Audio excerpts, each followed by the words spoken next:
Hello there and welcome. I'm Bob Proctor. Do you know, I've been doing seminars and consulting and coaching people for almost all my adult life. For 50 years now, for 57 years I've been in this business. And there's one question that I get hit with every day. How do I eliminate fear? How do I eliminate fear? And you know, that's a question that most people really never learn the answer to. And the answer is very clear. First of all, you don't want to eliminate all fear. Fear can be a very good thing. Fear can caution you. Take it easy, you know, don't just jump off the pier if there's rocks underneath it or something. Fear is a healthy thing. And we want to understand that fear is caused by ignorance. That is the primary reason. Now, you'll find people wanting to enter business for themselves. They're at a job they don't like. They've got a dream that they want to execute, but they're afraid. They're afraid to step out and do it. We find people that want to invest and they've got the money and it's a good investment, but they're afraid, and so they stay away from it. Fear is a terrible thing in that respect. I was in a job and I had a dream and I was afraid to quit the job. I was on a fire department, and it was no one had quit the fire department for many, many years. Nobody ever left the job, and they couldn't fire you. So when I was leaving, I was scared. I was really scared. But I sat down with a mentor, and he helped me understand something. And then I've studied this for a long time over the years. Now I'm going to show you something here. I want you to look at that drawing. That drawing represents you. The big circle represents your mind. The top part of it, where there's a choice, that's your conscious mind. And there you've got all kinds of mental faculties. You've got the ability to think anything you want.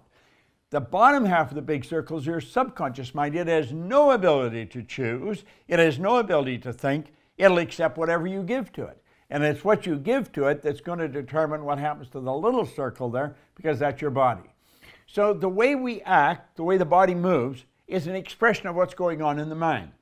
And unfortunately, it's generally an expression of what's going on in the subconscious mind, the lower part. Now, ignorance has a polar opposite. It's called knowledge. Ignorance is not knowing. Knowledge is knowing. That knowledge is information. Well, some people live in ignorance all their life. Others don't. Now, I did live in ignorance for a long, long time. And then I started studying, and everything changed for me. But it didn't change by accident. It changed because I began to study and I developed something that was called understanding. That's what Solomon said. He said, in all you're getting, get understanding. So I'm going to ask you to stay real close here and really look at this. There's a power that flows into our mind. It never stops flowing. In fact, it flows to and through us. You can actually photograph this energy leaving your body. Now that may sound like a ridiculous statement, but there was a Russian chap by the name of Semyon Kurlin, way back in 1934, I think it was 34. He perfected a form of photography that would photograph the energy leaving a person's body. He was photographing mass, really, and he could photograph the energy. And if you change the images in your mind, you alter the vibration that your body was in, and the color of that energy would change. And the density of it depending upon concentration. So let's look at this drawing now. The top part we say you can think, and you can think anything you want. Your subconscious mind is programmed. That's where a paradigm is. A paradigm is a multitude of information that's a program in your subconscious mind. It's habits, a multitude of habits that control our behavior to an enormous degree. Now, the conscious mind, the thinking mind, can take over control. The problem is it rarely does. Most people are controlled by their paradigm. This would explain why some absolutely brilliant people, they've got all kinds of knowledge, but their results wouldn't indicate that they know much of anything because they're broke, they can't find work, and yet the truth is they're brilliant. Well, that's another subject, and we would have to talk about that at another time, but let's keep going here.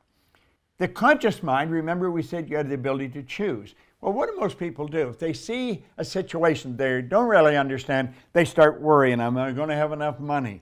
You know, am I able to do this? Worry and doubt are both psychic diseases. It is a gross waste of this energy that we talked about that flows into your consciousness. We take that, we can make anything out of it we want. What do? We doubt and worry. Why do we do that? Because we're letting the outside world control our thinking, and that's an error. Now, when you build an idea, if it's a negative idea, and you impress it upon the subconscious mind, that sets up a vibration called fear. And that's what people want to eliminate. Well, I'm going to show you, and now this is just a very brief look at it. Our company goes into depth on all this so that you can not only eliminate the fear, you can learn how to make things happen in a very big way. Now think of what's happened here. There's a power flowing into your consciousness. You took and you had a choice. You had your choice of what you wanted to build with it. And what did you build? You build a negative idea, doubt and worry. Then you got emotionally involved with the negative idea because the subconscious is also your emotional mind. Now whatever's impressed must be expressed, and it expresses itself in the physical body as anxiety. Now that's when most people get some Valium or something like that. They drug themselves. They don't understand the cause of anxiety, and most people don't talk about their anxiety. They don't show it very well. Do you know what they do? They suppress it. They bottle it up inside. Now, no good can come from that. In fact, a lot of bad can come from that because the suppression that's impressed and bottled up inside turns into something we call depression. A lot of people talk about, I've seen it talked about on television at times, on talk shows, and they act as if they don't know the cause of it. I know the cause of it, and you're looking at it right there. That's the cause of depression. Whereas it starts with doubt and worry. The worry turns into fear.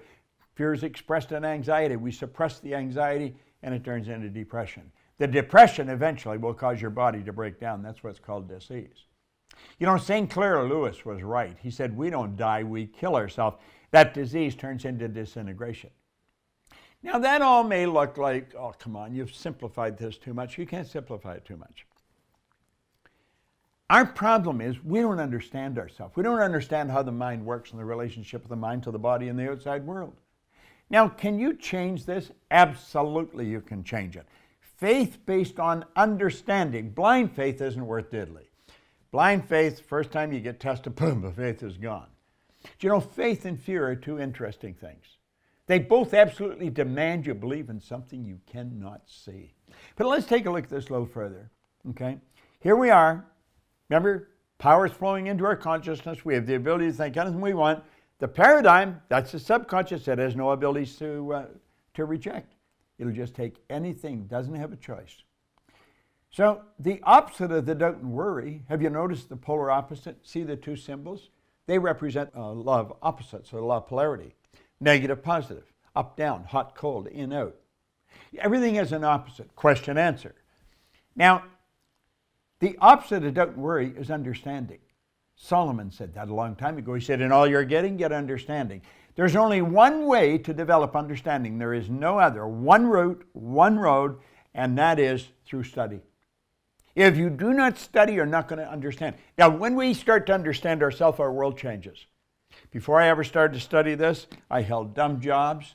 I had no money. I was broke. I was unhappy. Today, I'm happy, healthy, wealthy. I have a company that operates all over the world. Do you know, the first year I started to study this, I went from 4,000 to 175,000, and I went over 1 million. No formal education, no business experience. Understanding. Understand how to win. Have you ever noticed there's people who aren't very bright, yet they're winning in a big way, and there's other people who are absolutely brilliant and they're broke? Now, the opposite is also true. There's not too many people that are bright and broke, but opposites do attract. Now, let's look here. We go from understanding, we impress it, that's where faith comes in.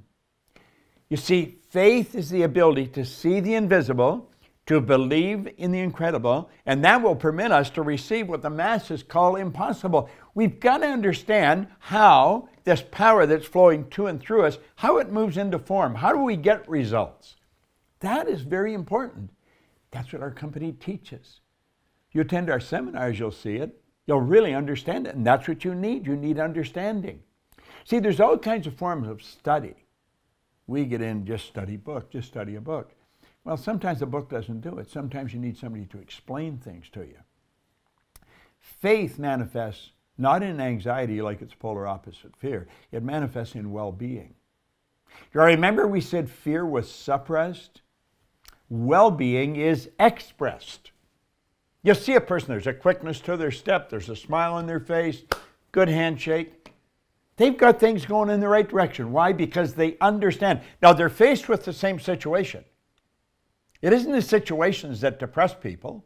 It isn't in situations that scare people. It isn't a situation that cause people to live in fear or anxiety. It's a lack of understanding of the situation.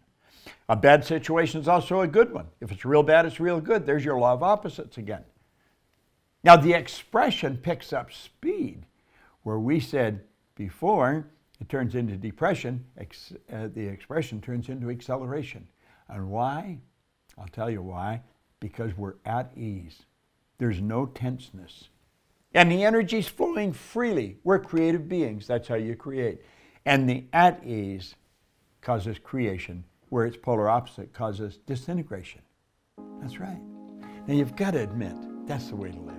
And you can live that way. All right? So you got a choice. You can go that way, or you can go that way. What way do you want to go? Do you want to live with fear and anxiety and disease, or do you want to go that way? I think you should look us up. Go to Proctor Gallagher Institute. Check us out. We've got some phenomenal programs. And you know something? Just like you learn to drive a car, or maybe operate your computer, fly a plane, type, you can learn how to take control over yourself.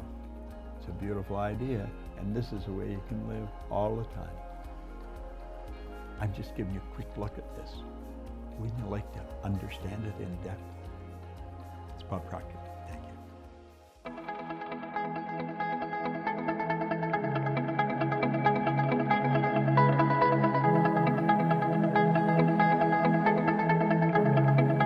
Check us out at ProctorGallagherInstitute.com for tips, tools, and resources.